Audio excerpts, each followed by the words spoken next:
ମର୍ତ୍ତ୍ୟମଣ୍ଡଳେ ଯେତେ ଜନ ଜନ୍ମିତ ପାପ ପୁଣ୍ୟରେ ନିଶ୍ଚିତ ଭାଗିତ, ନିଶ୍ଚିତ ଆଜ୍ଞା। ଯେତେ ଆମେ ଜନ ଅଛେ,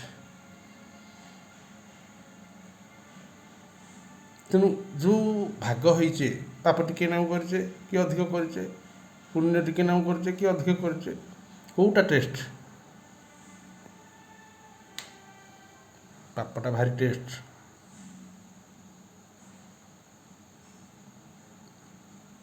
କିନ୍ତୁ ଦବ ଡେଟ୍ କେସ୍ କହିପାରୁନଥିବି ନା କୁହାଇ ପାରୁନଥିବି ଆଉ ପାପ ହେତିକି ଭାବୁଥିବ। କିନ୍ତୁ ଧର୍ମଟା ଭାରି କଷ୍ଟ ଟିକେ, ଧର୍ମ ପଥ କଷ୍ଟଟା ଆପଣଙ୍କର ଯିବା ପରେ ଧର୍ମର ଗୁଣଟା ଆପଣ ଜାଣିବେ। ତେଣୁ ଆପଣ ଭାବୁଛନ୍ତି ଧର୍ମ କଲେ ତ କଷ୍ଟ ହେଉଛି, ପାପ କାହିଁ କରିବିନି? ଭୁଲ କଥା।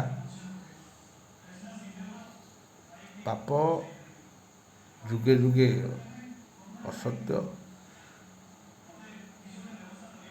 ଅମାନୁଷିକର କାମ, ମଣିଷ କାମ ନୁହଁ। ତେଣୁ କରିଛେ ପୁଣି ସୁଧାରି ହେଇଯିବା। ବର୍ତ୍ତମାନ ବି 10 ବର୍ଷର ବିଜେପି ସରକାର, ମୋଦି ସରକାରଙ୍କୁ କୁହାହେଉଛି ଯାହା ମିଛ କହିଛ 15 ଲକ୍ଷ ବ୍ଲାକ୍ ଧନ, କଳା ଧନ ଆଉ ଦରଦାମ ରେଟ୍ ସବୁ କମେଇଦେବ, GST କମେଇଦେବ, ସବୁ କମେଇଦେବ। କିନ୍ତୁ ଓଡ଼ିଶାରେ କହିଲ ଯେ ଆସିକି ଓଡ଼ିଶା ସୁନାର ଓଡ଼ିଶା କରିବେ।